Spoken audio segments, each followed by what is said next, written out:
Hello. So I thought I'd share this clip. I often get asked sort of like, how does my brain work when it comes to breaking down time trials and my approach to races? I don't have what I would consider like incredible racecraft at all. I think that comes with experience and time and the right mindset. But I do certainly have a logical approach to how I accomplish fast lap times or competitive results in daily races. And yeah, in particular in daily B, it's not an area that you can be really quite strategic because you've only got 5, 6, maybe at the most 8 laps if it's like a Willow Spring or maybe like a Brands Hatch short circuit. You maybe get 10 laps then. So it's really about making the most of every single lap, trying to close the gap when you need to. So you find me in a position I don't want to be. I was P1 when I started this race, but I'm now in P3, Dream ahead of me, and then Chris ahead of him. Both are RTR drivers, very fast, I think pretty fair. I've been side by side with Chris on many occasions, and he always leaves space.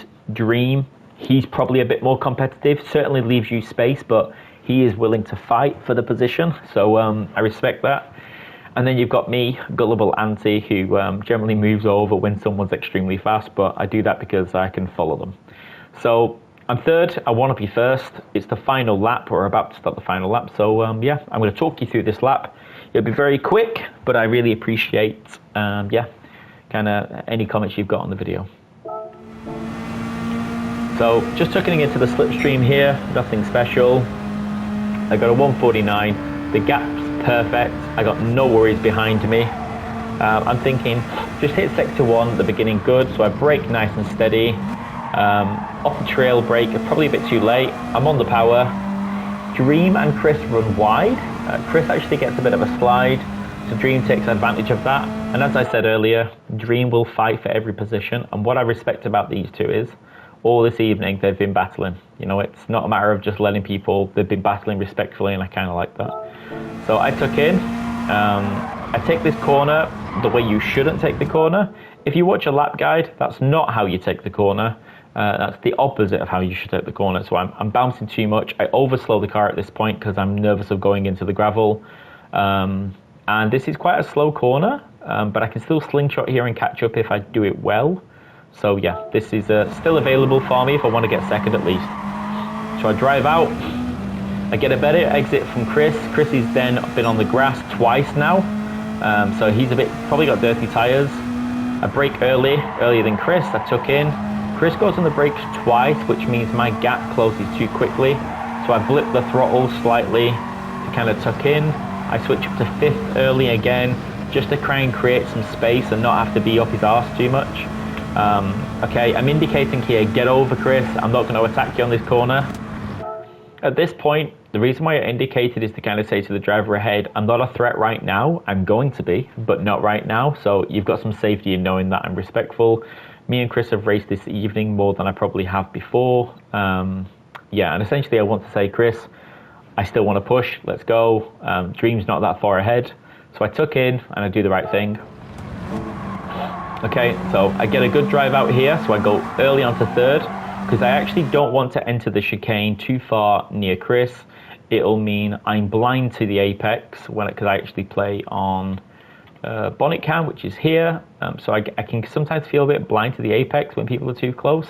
How people drive like this is beyond me. It's crazy, but I respect it. So yeah, bonnet cam is the one I use. So I'll go into my perspective now. I've created some space. I'm tucking in.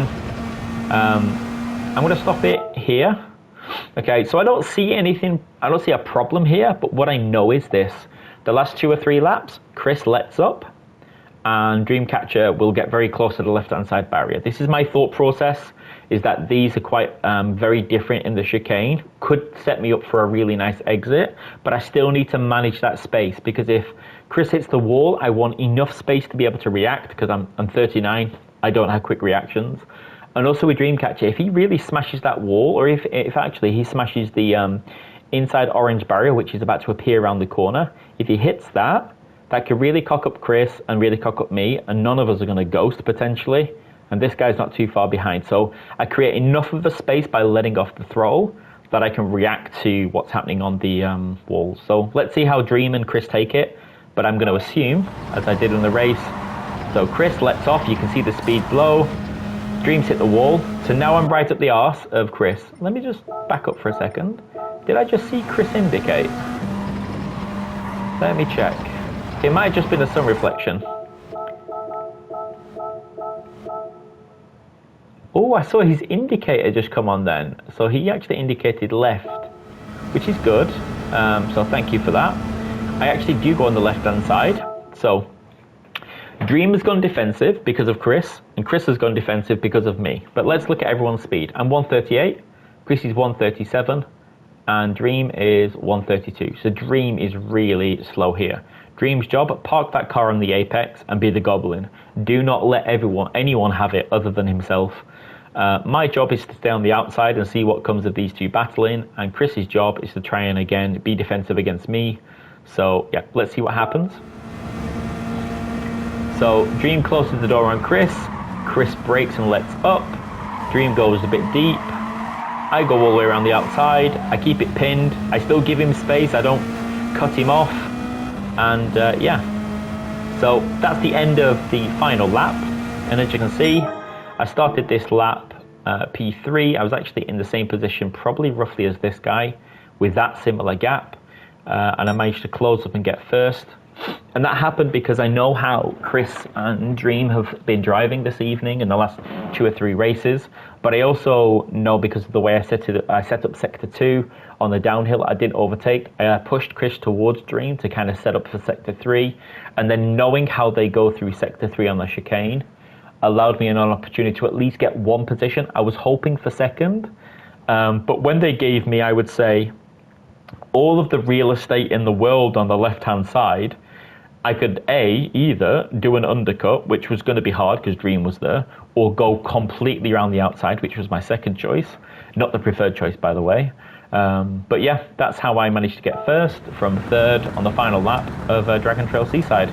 Nice and easy, and full respect to these two for driving really fairly and very competitively. So yeah, thank you.